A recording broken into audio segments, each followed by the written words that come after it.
Petapalem Mandal, pursuing PhD at YVU Kadapa in political science subject. I got APSET rank 3rd, joy and PhD. So నేను research చేస్తున్నప్పటికి కూడా sir already research చేసి ఒక PhD కూడా సంపాదించాడు.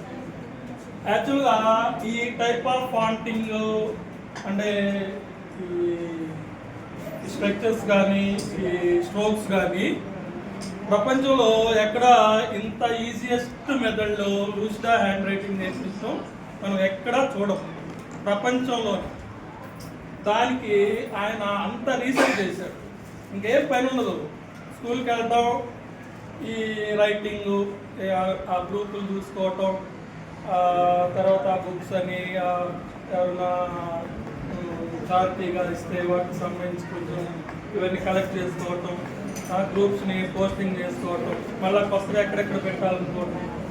Sir ఇలాంటి వ్యక్తిని మన విద్యాశాఖలో నేను వరకు చూడలేదు. అంతటి చారిటీ దాదాపు లక్ష దగ్గరకు వస్తుంది. లేదు పిల్లలకు కానీ టీచర్స్కి కానీ మొత్తానికి నేర్పించింది 1,00,000 మందికి నేర్పించారు. దాదాపుగా 89,000 మంది పిల్లలకి 7,100 చిల్లర టీచర్స్కి. ఈ టీచర్స్ ఇంకా ఎంతమందికి నేర్పించారో చూడండి. ఇది అంత ఈజియెస్ట్ విధానం ఏం కాదు, చాలా కష్టపడతారు. టీం దాదాపు 70 మంది ఉన్నారు. వాళ్ళందరినీ కోఆర్డినేట్ చేసుకోవటం, తర్వాత ఎవరైనా చారిటీగా డబ్బు ఇస్తే వాటికి నోట్స్ కొనటం, మెటీరియల్ మీరు చూడండి, మీరు వచ్చినప్పుడు ఎవరైనా జస్ట్ ఒక పెన్ తీసుకొని వచ్చారు, పెన్సిల్ ఇచ్చారు, నోట్స్లు ఇచ్చారు, రబ్బర్లు ఇచ్చారు, చాక్మర్లు ఇచ్చారు, పెన్నులు జెల్ పెన్నులు ఇచ్చారు. పోయేటప్పుడు తలా 10 నోట్స్లు కూడా ఇస్తున్నారు.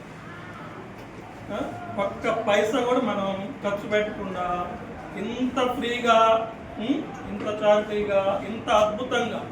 ఫ్రీగా అంటే అది సరిగ్గా చెప్పడను మనకి ఉంటుంది.